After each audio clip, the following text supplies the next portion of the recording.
Finalment, com a quart repte, voldria posar el focus en un aspecte clau per al futur del país: les relacions institucionals i el desenclavament. Com podem enfortir la nostra posició exterior i alhora preservar allò que ens defineix com a país? L'acord d'associació amb la Unió Europea ens planteja un canvi de dimensió en les relacions exteriors d'Andorra, amb implicacions directes per al teixit empresarial. L'enquesta de clima empresarial de la Cambra posa de manifest que una part força significativa de les empreses continuen tenint dubtes, incerteses i desconeixement sobre l'impacte real de l'acord en la seva activitat. Per això, la Cambra ha assumit des del primer moment un paper actiu en la transmissió d'informació, vetllant perquè les empreses tinguin l'acompanyament necessari.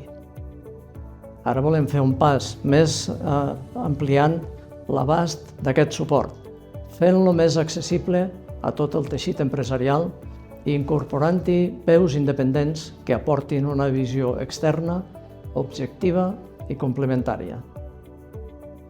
És important remarcar que durant el període de negociació vam participar en les reunions informatives del govern en què algunes de les nostres aportacions van ser escoltades.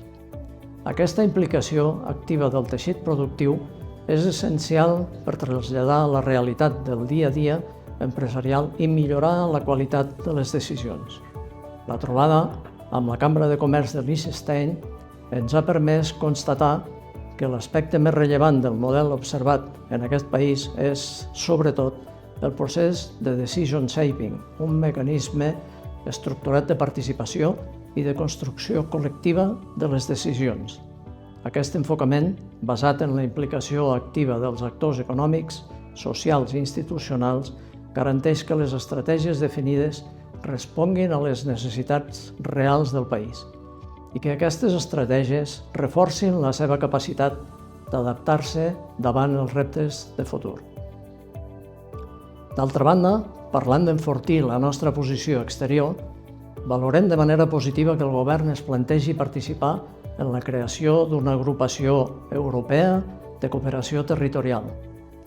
Un dels aspectes més rellevants d'aquesta agrupació europea és el seu potencial d'accés a fons europeus, sobretot en àmbits com les infraestructures, la mobilitat, l'energia o el desenvolupament territorial, que poden contribuir de forma significativa al desenclavament del país. Independentment de l'evolució que pugui tenir l'acord d'associació, cal donar resposta als reptes estructurals que afronta Andorra. El país encara té deures pendents en matèria de sostenibilitat de les pensions, despesa sanitària, adaptació del mercat laboral i seguir facilitant l'accés a l'habitatge, entre altres aspectes.